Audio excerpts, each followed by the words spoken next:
I'll begin with the Dhyana Shloka. Some of you know Gita Dhyanam, first and last verse. Om Parthaya Pradibodhitam Bhagavata Narayanena Swayam Vyasena Gratitam Purana Munina Madhye Mahabharatam Advaitamritavarshiniim Bhagavatim Ashtadashaadhyayiniim Ambatvam-anusantadhami Bhagavad-gite bhavadveshiniim Yam Brahma Varunendra Rudra Marutah Stunvanti Divyaistavaihi Vedai Sangha Padakramopanishadaihi Gayanti Yam Samaga Dhyanavastita Tadgatena Manasa Pashyanti Yam Yogino Yasyantam Navidussura Suraganaha Devaya Tasmai Namaha Devaya Tasmai Namaha.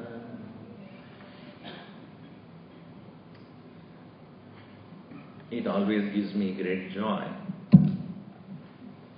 to discuss the contents of this beautiful text, unparalleled. Just to give a statistics, I have gone through this Gita at least 8 to 10 times completely. Every verse. On many occasions, for the different courses, every time I read, there is something new I discover. That's the beauty of this Bhagavad Gita. Because it is like a mother. Mother's love is always fresh. That's why it is referred as Mata, Gita Mata. Amba Tvam Anusantatami. Amba, oh Mother Goddess, Tvam Anusantatami.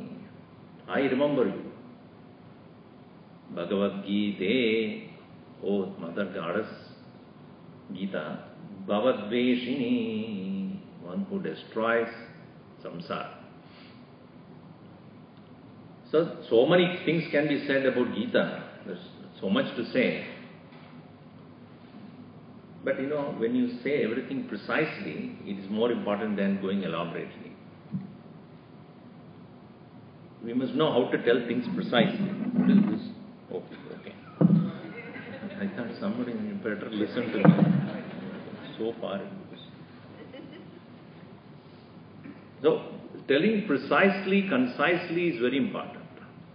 Only when you don't understand, you need elaboration. Sankshipta Vakyam. So, Gita is such a Sankshipta Grantha.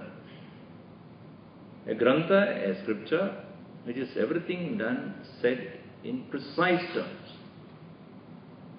And then the commentators who came, who learned that human mind is no more subtle enough to understand these words, they needed to be explained, and therefore they wrote commentaries. The first one who wrote commentary was Bhagavan Sri Shankaracharya. He gave explanation to every word so that we do not misunderstand what is said there. Sometimes we understand, sometimes we do not understand, sometimes we misunderstand. Don't understand is not that much a problem. Misunderstanding is the greatest problem. So, ajnanam is not knowing. Viparita jnanam ajnanam. Thinking differently, thinking opposite. Viparita jnanam.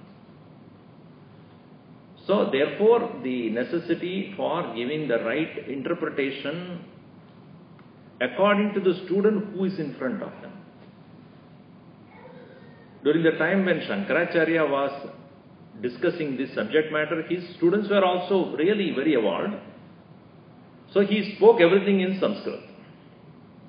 He wrote the commentaries in Sanskrit. And you and I were to read today, we will not understand a thing. Therefore, there came people like Swami Chinmayananda, who gave interpretation in the modern way as we will understand. He calls it as university educated fools who have no faith at all. To them give the knowledge of the highest ancient knowledge with the logic, with the rationality. That became his job. So every age we find masters come and explaining the same verse in different ways for the different audience they address to, for the different situation, with the intention of giving them a correct message for their life. The life that was lived some 50 years back by the people of that time is different from the life that we lead today. In terms of what we engage ourselves in, how we spend our time, what are our priorities, isn't it? So therefore, every time it needs interpretation. And yet, it doesn't lose its authenticity, relevance. So here we will begin the 4th chapter of Gita. As Mahadevanji already completed the chapter 3, I was told. But yet, in the next, this session as well as the next session possibly, we will see the selected verses from chapter 1, 2 and 3. So that we will recap and then we go to the 4th chapter. And also, 4th chapter is such a beautiful one. Our own Guruji, Swami Tejo Mananji, has decided to cover this particular topic in the coming summer, next summer. So this will act as a prelude so that you understand the subject well and you understand it much better when Guruji comes to explain it for a week. Swamiji, he is going to speak only for a week, you are going to speak for the whole year? Yeah, that is what is called elaboration. We need to elaborate and bringing lot of examples and ideas and concepts and from various sources so that the subject becomes very clear, and then when Guruji speaks it, it becomes the top it of all, I guess. You know, when you make an ice cream and then top of it you put, that makes more tasty. Or you put seasoning. After preparing the food, last thing you do is that, right? Put oil and then once I tried to cook and I had, then it's when I stopped. Because when it starts it going all over the place, I couldn't control it. Then I decided not to cook. So anyway, the last part, the seasoning that you do, that adds the real taste to that food. Similarly, we will see the verses in 4th chapter in detail, and then we will proceed on to when Guruji comes, it will become more clear to you. In this context, I have a small request to make to you. That is, each one of you would be listening, I hope, every week. What I want you to do is, let us say we have some 300 to 300 or 200 families, let us say. I want the 40, 46 verses, whatever, is divided into 5 verses for 10 families. How much it will become? 200 families divided by 10, 20. Right? 4 verses, so 20 divided by 40 divided by 20 will come out. 2 verses, correct? So 2 verses for 10 families. They will write their own understanding of these 2 verses. Let us say 2 verses we cover a week. In 2022 classes, we will complete all the 40, 42, 44 verses. What is that song? Not now, please don't sing now. So these 5, 10 families, they will write notes by themselves after listening to what? That will be made into a souvenir and we will submit to Guruji. How do you like that idea? You like it or not? Say yes. So every 10 family will write on 2 verses. Your name will be put, so and so family, so on. So every page will have 2 verses. And your commentary, not your commentary, what you have understood, in brief, will be written there. And you will be sponsoring that page. That is the idea. Those 10 families put together sponsor one page. I am sure that will be possible. So, that happens is at the end of when we are giving it to Guruji, because that will be given as a souvenir for everybody who comes. And when the Swamiji explains, you will read the verses from there. And it's written by your own hands, what you have written. Nice? Like it? That we will do when we start the 4th chapter. Okay? So keep that in mind. So we will tell you who are those 10 families. They would sit in the first row. They should not miss the class. Take down the notes. Major important points. Then write on your own. We will compile it and put together. Clear? Okay, very good. So we'll start with the chapter 2nd onwards. Next slide. Please repeat after me. Arjuna uvacha katam bhishmamaham sankhe dronam cha madhusudana ishubhi pratiyotsyami ujarha varisudana. You are already aware of what the problem was. The problem was identification. Arjuna was a warrior, but yet at that war field he was confused. Confusion is our problem. Our problem is what? We don't know what to do. What to do and when to do, how to do, why to do, where to do. Many of us are aware of a situation before it happens, or before you know what to do. Afterwards also you know. While you are there, you don't know. That's what is the problem. Gurudev used to tell this, when you go to a restaurant and you sat down to want to eat, and you just drank water sitting there and you are looking at the menu card. At that time you realized you didn't bring the purse. The card was missing in your wallet. That is the situation. You can walk out and say, sorry, I didn't bring my wallet. Thanks for the water, I will just come next time. Situation. You sat down, drank water and ordered the food. Then you realized that you didn't have the card.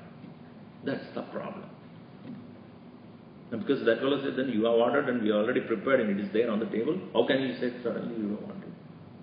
Sir, please, sorry, this is my phone number. I will call me and then I will pay you. You ate it. After that you discovered there is no. That is what is called crisis. Now you can't get out of that place. So before a situation becomes a problem and problem becomes a crisis, think. At least here, Arjuna, if he had thought about it before coming to the war, it was just a situation. Here he was about to fight the war, problem. If he fought the war and right in the middle of the war he decided not to fight, then it's become a crisis. Thank God it's only a problem now. What's the problem? How can I kill my own people? Katam Bhishmam Aham Sankhya. Sankhya in this war. Katam Bhishmam Dronam Cha. How do I kill Pratiyosyami? How will I wage a war against them? Issue be he. With my arrows, how do I even shoot them? Why? Hey Harisudana, Pujar how? Bhishma Dronao. These two people are most worshipful to me. They are most adorable. Because one is my own teacher, one is my own grandfather whom I revered the most. How can I even take my arrow against them? Is it correct? I understand if it is Duryodhana and Karna, I would not have minded even ask that question. And in fact, Bhagavan Krishna made sure when Arjuna said, please put my chariot in front of the people whom I am going to fight with. Senayor Ubayor Madhya Ratam Stapaya Me Achyuta. Oh, please put the chariot in front of the people whom I am going to fight with. Krishna smiled and he did not put it in front of Karna and Duryodhana. He put it right in front of Bhishma and Drona. Look at your enemies. Because he wants Arjuna to realize for what purpose he is fighting, not with whom he is fighting.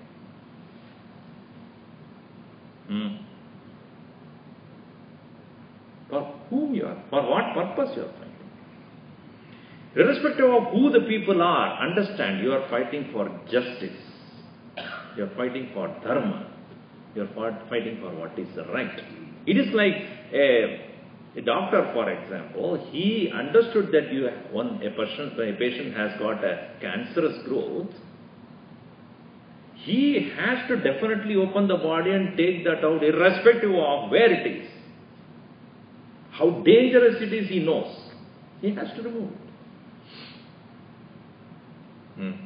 Because they left to itself, it will destroy everything else.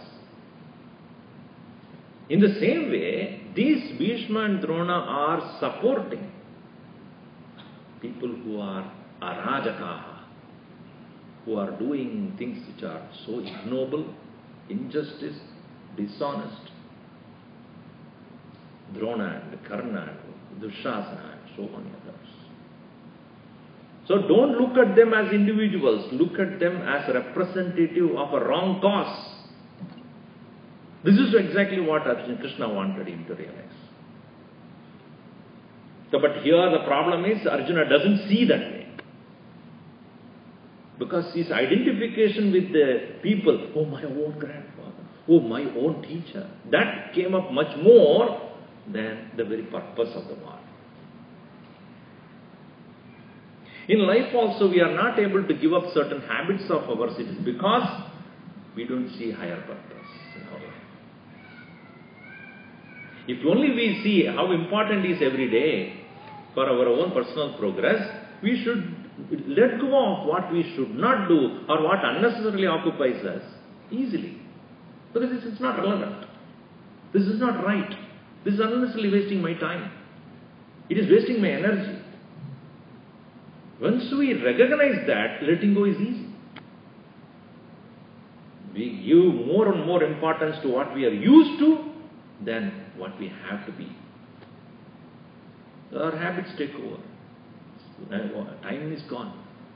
Kalo yati. Kala kridati gacchati ayuhu. Time goes away. So the intention here is to make sure that Arjuna realizes the purpose. Problem is simple when the purpose is high. Problems in life becomes too big and so daunting to us when we do not have the vision to where we reach. If the vision is higher, problems of the little nature, petty nature will not even affect a person. Pain here, pain there. Doesn't matter. Keep going. Just like when you are interested to reach, let us say, in the summer time when you want to go to India and meet all your relatives and friends and show off what all you have got. You don't mind the 24 hours of travel, do you? Sitting on and children crying here, this and that, the air is not coming, food is worse. You don't mind. Why? And the idea, when I reach there, everybody, you have come. And also show all the things that you have got for them, see the face lighting up. And you show what all you have got. Yeah. Where children are chanting the prayers which all your cousins there and all are very jealous of. So when you have these things in your mind, you don't care about all these pains that you have to go through. When coming back, it is more. Why? The joy of enthusiasm to go is different from again the same routine. There I had a servant for every hand of mine. I can sit there and order food and coming to do the same thing, rot like you.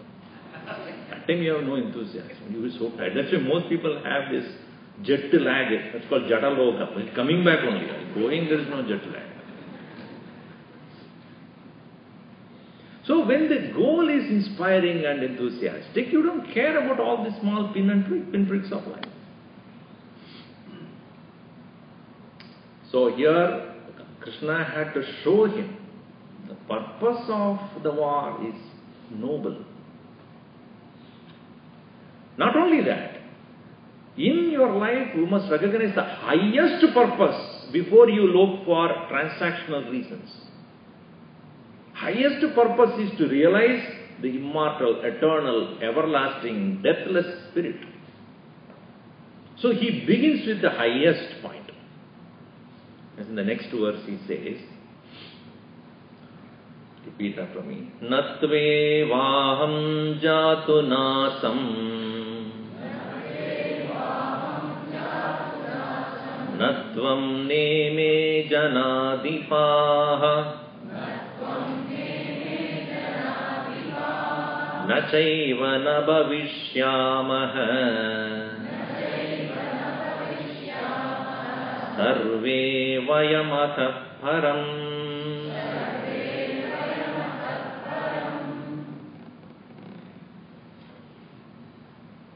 In the past, you were never absent, Arjuna. In the future, you will never be absent. And not only you, everyone. No death, really. Gurudev used to say, nobody dies, everybody dies. Right? Everybody dies and nobody dies. Why are you contradicting yourself?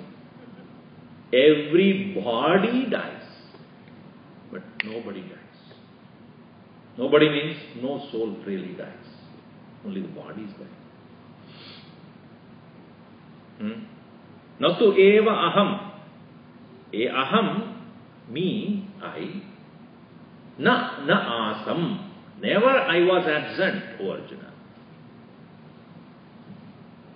Natu eva aham jatu nasam. Na tvam. Not even you, ever absent. Na ime janadipaha. Also these people whom you think that you are going to kill, their bodies are killed. They can never be killed otherwise. Because the soul is not a matter to get destroyed. Never. It's not an object. It is not a matter. It's not a material thing to get destroyed or changed. Never it ever goes through the change. It's always eternal, immortal, present always. Life never dies. Death is not for the life. Because a thing cannot be itself and its own contradiction also. Can it be? Life cannot have death, because what is it? It's opposite of death. You understand the concept, the contradiction in this? Is there a possibility, logical logical contradiction? A thing cannot be itself and its opposite also. Can it be? The gold is silver.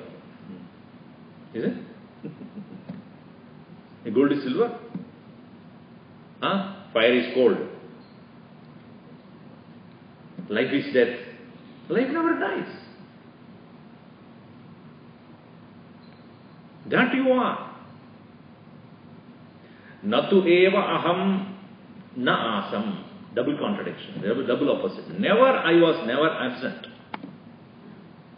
Natu, natvam, not you. Na ime janadipaha. Jananam adipaha. These great kings who are standing in front of you, they were never absent. Na cha eva na bhavishyamaha. Never ever we will ever be absent.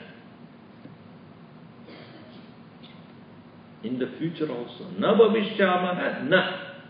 Absence of our own existence in the future is not going to be. Sarve, when all of us. Atapparam, from hereafter. So, what it means? That what we see as changing, what we see as declining, degrading, finally come to an end is body, matter, and you are not that. This you should realize. That is the real purpose of this teaching. So these people whom you think that you are going to kill, they are not going to be killed. Bodies will go. Because the body is just an external instrument through which they are operating.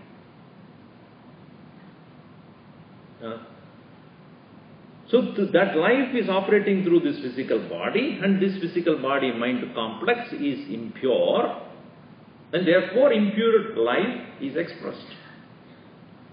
But the life by its own original nature is pure, immaculate, innocent. Innocent here in the sense, it is not subject to any of this so much of negativities. It is pure, deathless, eternal. Knowing this, you must engage in the action. I'm not killing these people. I'm removing what is negative in them. Unfortunately, in this physical body, in this circumstance, in this particular mind, they have become impure due to circumstances. That I am going to eliminate. Giving them an opportunity to do better next. Natvevaham jatu nasam natvam neme janadipaha nachaiva nabhavishyamaha sarve vayamata param. All of us. Nothing, nobody is special here. Every being is pure soul only. Deathless, immortal presence only. When we realize this, we become free of all these so-called identification with our bodies and our its changes and all its pains and pleasures, etc. At the same time, we will have an outlook in this world also. All of them are that same eternal, immortal soul only. Somebody may be sinful, criminal. Somebody may be saintly, noble. But the soul is untouched by that. The life is untouched by that.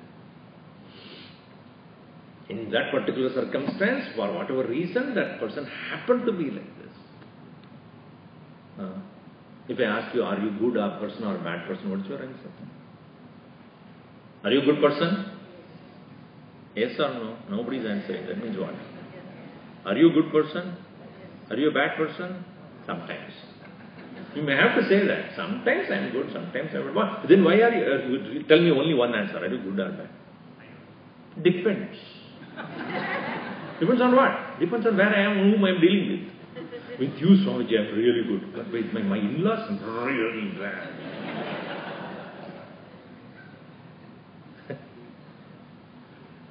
So, I am good as well as bad. In what sense? That I am in circumstantially because of certain situations and certain preconceived notions or prejudices, whatever it is, I cannot help but be bad. So, if a person is criminal, sinful, etc., there must be a reason for that person to be. So, don't look at it that way only. And of course, you have to punish for that reason. Punishment is for the action that he has committed. That's why Gurudev used to say, hate not the sinner, hate the sin. Person who did the mistake to be punished. But the life behind, the persona, the self behind, the soul behind, that is not subject to all this.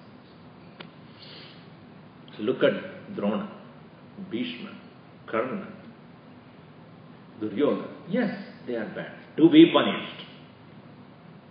But recognize in your mind, I am punishing only the body of the individual personality who has done the wrong, but the soul is eternal.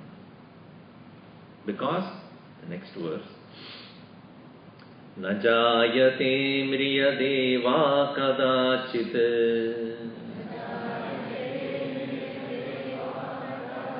Nayam bhutva bhavita vana bhuyah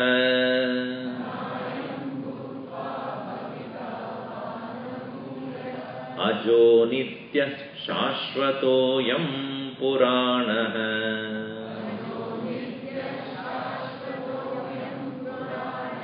Na hanyate hanyamane sa sharire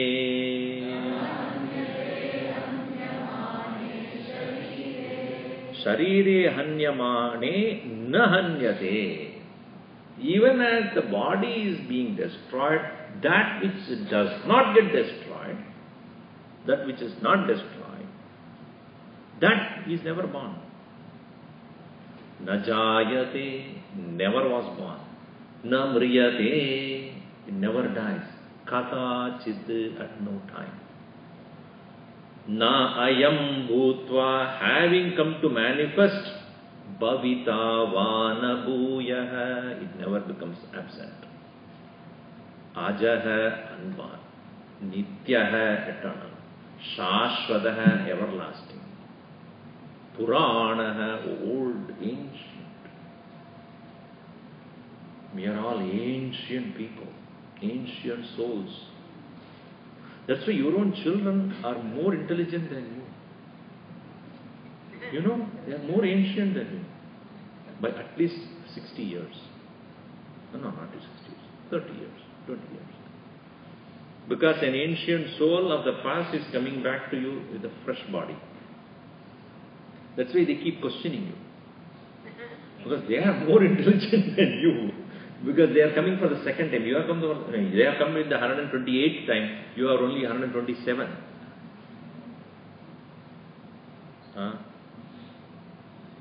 They are more. So Purana, I am Atma Purana. This self is so old, so ancient.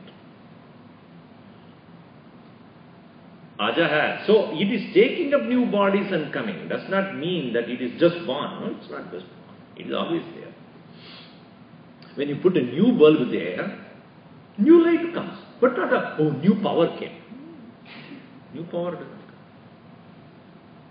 New bulb brings the expression of the old power. Is it not? Power is already running. You put a bulb there, it becomes more brighter here. Why? Because you add a new bulb, and that expression of the power now comes to manifest through that bulb. If there are 20 bulbs here, and then when you put another 20 more, it will become more brighter, doesn't mean a new power has come. No, only new light has come. That's why your children also, that is said, when children makes your house bright, they light up your house. Only thing is, they never switch off.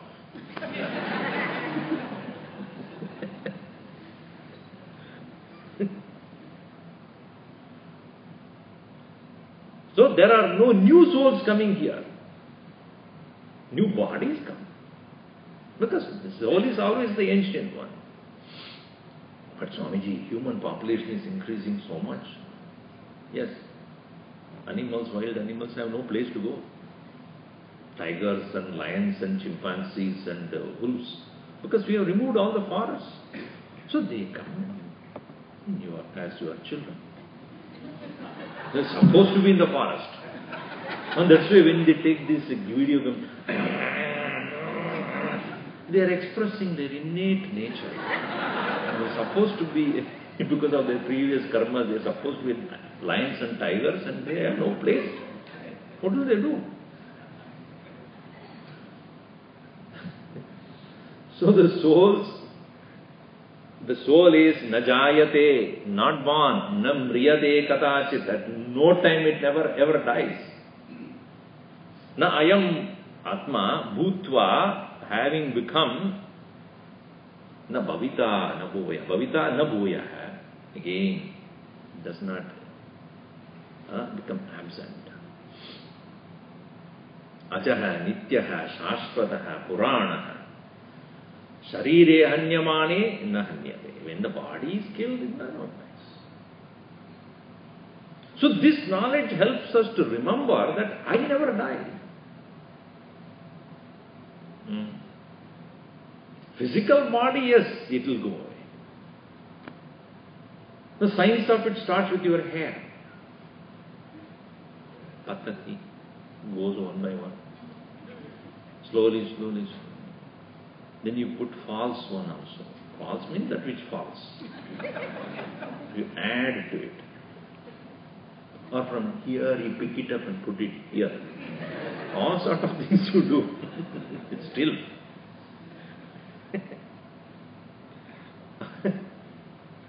The body, because its nature is to slowly wither away, and then this Shirnat Shariram iti uchyate. Because it Shirnam gacchati, it becomes decaying. That's why it's called Sharira. Dahanat Deha. Because it is subject to be burned, therefore it's called Deha. So this physical body is constantly changing and then slowly, slowly, slowly withering away, and one day it disappears. But the one which is that, behind that which is making you alive, kicking everybody, that is life. That is the soul. That is eternal. Never dies. That is the reason when you are leaving this physical body, you must be very happy. I am leaving. But the problem with us, while coming also we cry. While going also we cry. While coming we cry because, oh yeah, again I came to this place. Oh my God. The child cries at the top of its voice. Again I am conditioned in this physical body. Ado karma prasankat kaleti kalusham matru kuksho stitam mam vinmutra medya madhye kudayati nitaram jataro jata veda yadyetve tatra dukkam kudayati nitaram shakyate kena vaktum shantavyo me aparada shiva shiva shivabo Sri Mahadeva Shambho. Because of the actions that I have done in the past, you put me back again in the womb of the mother. Suffering there. Vinmutra medyamadhye. All this dirt and this thing is sitting there. Not even a place to move. For 7, 8, 10 months. And the heat of what you call Vaishwanara, she is constantly hungry. And so much of heat inside that Vaishwanara, and she keeps eating also. That also goes on.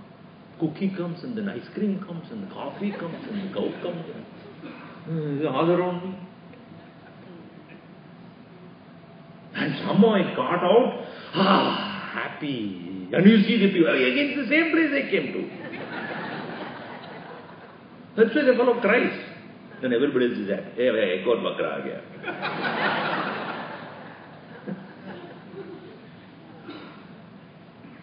And so if you have come crying, go back laughing, right? In between you get attached to things. Oh my child, oh my husband, oh my wife, my house, my pet, my dog. when we realize this self which is there has gone through many lives. How many mothers you had? How many parents you had? How many mother-in-laws you had? How many children you had? How many sisters? In fact, if you remember that all of them are your brothers and sisters only. Because what? Somehow or other, everybody who have come to your life, sometime or other is your brothers and sisters and parents and children or whatnot. Many lives. Bahunam janmanam. Only at the many lives you realize that all of them are Vasudha eva kutumbakam. Why? Because how many lives have come, how many people who am I related to? Not the same person, definitely not. One man was saying, in prayer room, may I have the same wife in all the 7 or any more lives which I will get. She's so nice. Next room, wife is praying. Not again.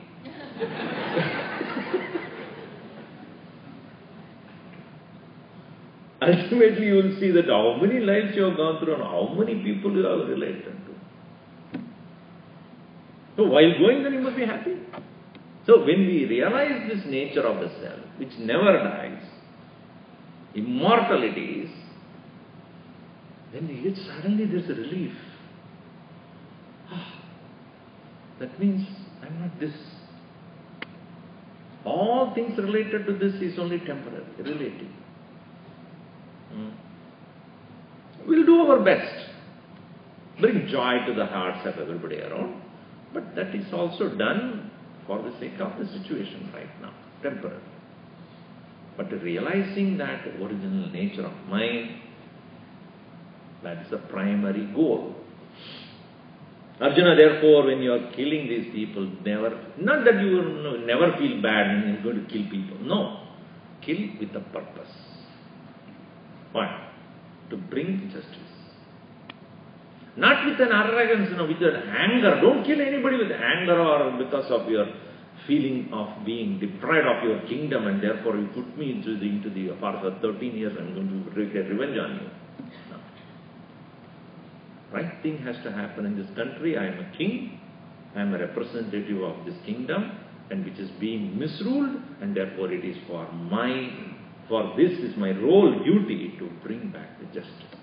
Whoever who is standing for the wrong cause, eliminate them. That should be your attitude, not revenge, not anger.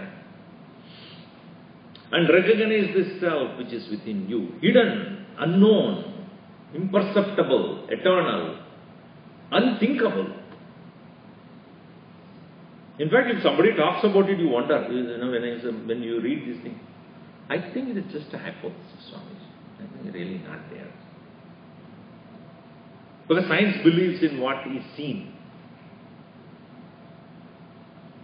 Seeing is believing. But spirituality says, believing is seeing. You believe, you will see. If you don't believe, you won't see. See, if somebody says, I like you so much, where do you see it? Show me that you love me, show me. Of course, showing love is a different thing. That's in the country, different thing. But real love cannot be shown. I'm so upset. Show that how much upset you are. Even emotions only an expressions can be seen, but the real emotion cannot be. I am good. Show. I am sincere. Show that.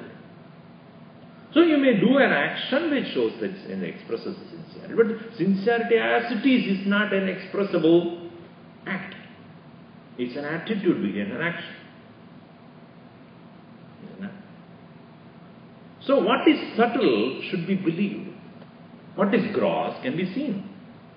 Body can be seen. Thought cannot be seen. So you don't use, okay, I don't see your thought, therefore you are thoughtless. Can I come to that conclusion? So believing is seeing. So now you see. Next verse it says, Ascharyavat pashyati kaschidenam. Ascharyavat vadati tataiva chanyah.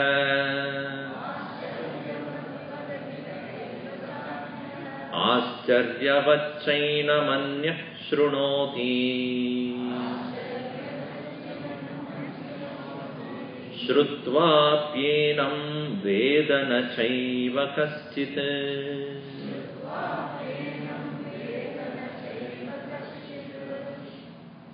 Kaschit means someone. Someone, enam, this self, ascharyavat pashya. He sees with great wonder. Because when the Shastras, Gita, Upanishad talk about this soul within us, call it God. In religion it is called God. But in religion they keep God as an external reality, external power. Never they tell you it is part of you. Because they want you to be a subservient, a servant, a dasa. But in spirituality it takes a groundbreaking difference. It says, that one whom you are worshipping in the temple is your own being. So when this kind of a different treatment of the idea of God is given to you, how I am this totally rotting useless. How can I be God? My God. OMG. How can I be? I never said you are, but you have. You have God in you. This is the bulb has the power in itself. Bulb is not there like power. Bulb has the power. Because of which alone it is able to express. Without that, the filament and the bulb and the glass, it's dead. So that which is hidden in that bulb, which is expressing itself as light, hidden in you, expressing as you, as your thoughts, your action. That is the God's presence in you. You can't see it. But therefore, when we are not able to understand a thing, a possibility of a thing, you wonder. Is it? Ascharya. Ascharya means The jaw drops down. When you look at the first time when you saw Niagara Falls, that's called Ascharya. Icharati. Went to Grand Canyon. When somebody said that he loves you, how can I be loved? Ascharyavat pashyati. Can I be the immortal soul? So, enam pashyati ascharyavat. As though a great wonder a person looks at it. When somebody is telling about that, anyaha ascharyavat vadati. Somebody is speaking it with great wonder.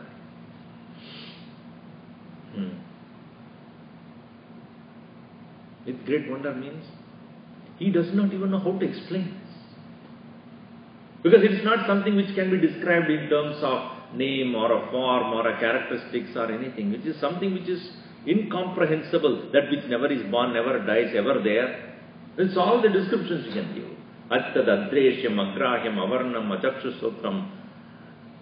That is Tadapanipadam Nityam Vibhum Sarvagatam Sushukshmam Yadbhuta Yonim Paribhashyanti Dhira. This is what Upanishad explains. It is impossible to describe. And that is why when you have a thought about your feeling about someone and that person does not understand. You don't understand me. I am trying to tell you. How much ever you try, but actually what it is beyond comprehension. Ascharyavat pashyati kaschitenam. Ascharyavat vadati tata evacha anyaha. Anyaha, another person. Ascharyavat vadati. With great wonder he speaks. And a person who is listening to a person who is talking with great wonder, Ascharyavatcha enam anyaha shrunoti. Another person listens to it with great wonder, like you all. Swamiji had some nice breakfast today. He's talking too much. I think he has absolutely no other thing to do. All day he thinks about it. On a Sunday morning he starts on this. Anyaha ascharyavat shrunoti. When we do not comprehend, when we do not understand, when somebody says something, we have a skeptic mind. Probably. Not sure. So, anyaha shrunoti ascharyavat. But the wonder thing is, shrutva api. Even when you listen so many times, na veda kaschit. Nobody understands. Sudvapyenam veda nachaiva kaschit. We become seasonal listeners. Never understand. The understanding becomes your own only when you attempt to emulate, internalize. That's why I said, I began with that point, that you must have the faith, the trust in what is being said. Then only you will start making it as your personal experience. So, somebody sees this as a wonder, somebody speaks it as a wonder, somebody listens to it with great wonder. No wonder nobody understands.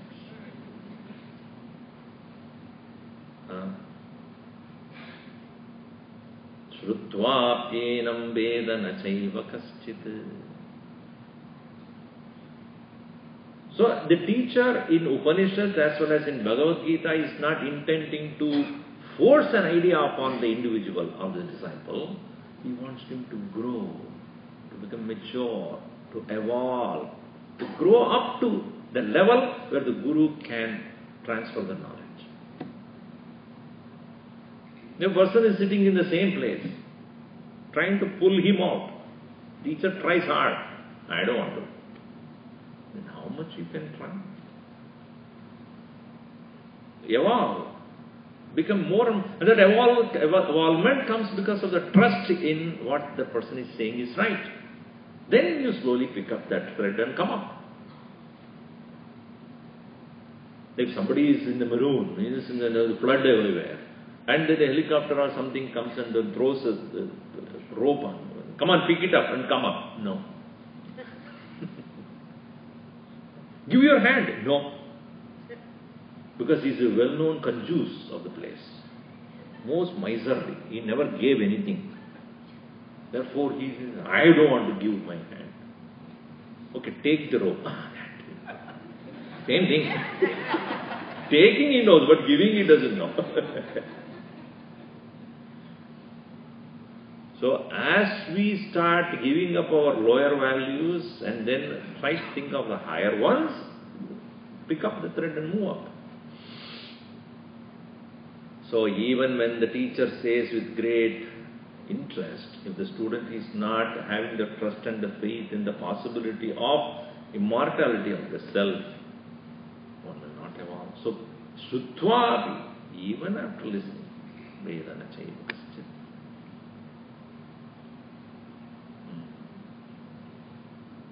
So, these are all about the philosophy of highest nature.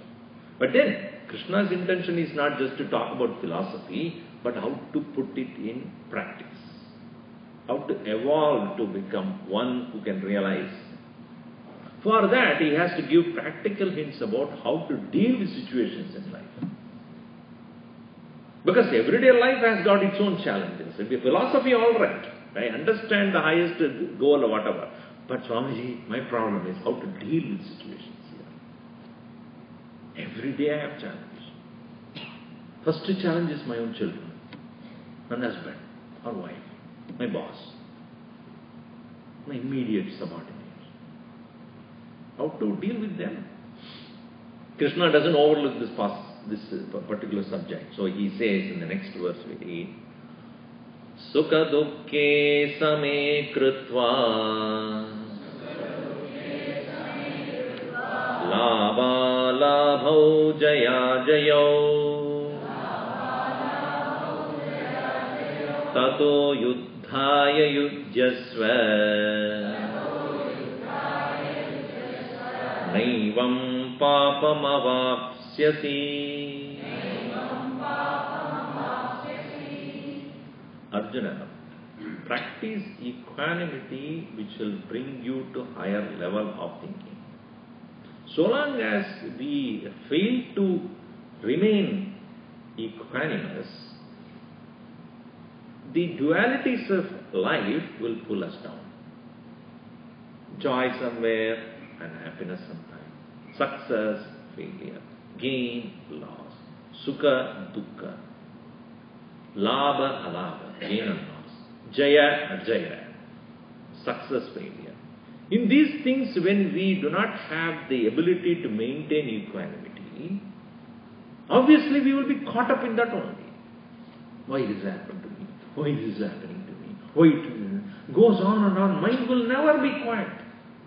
If all thinks about all these bad things that happen to your life, or become proud and arrogant about things that are happening right in your life, and seeking sukham from the world outside joy, and trying to stay away from whatever is unhappiness, hating that.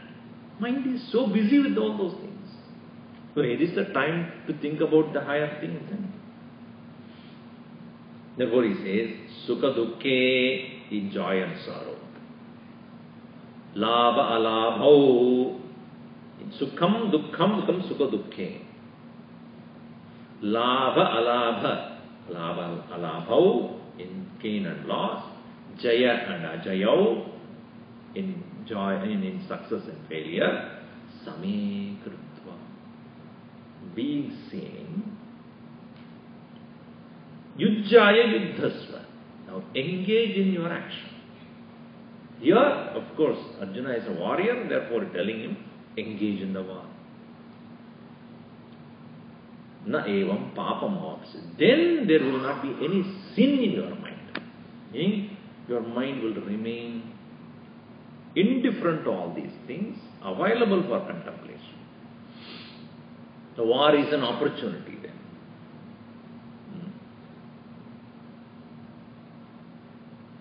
More of it we will see in the next session. Because it needs a little more elaboration, because it's a practice. So to practice this. Now we have, please do not leave, we have a presentation which I have to tell you about.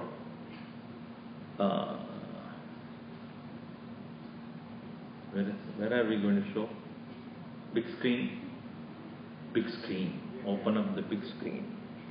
I also, I believe, away, move on. Now, you know that every year, let me finish this and then.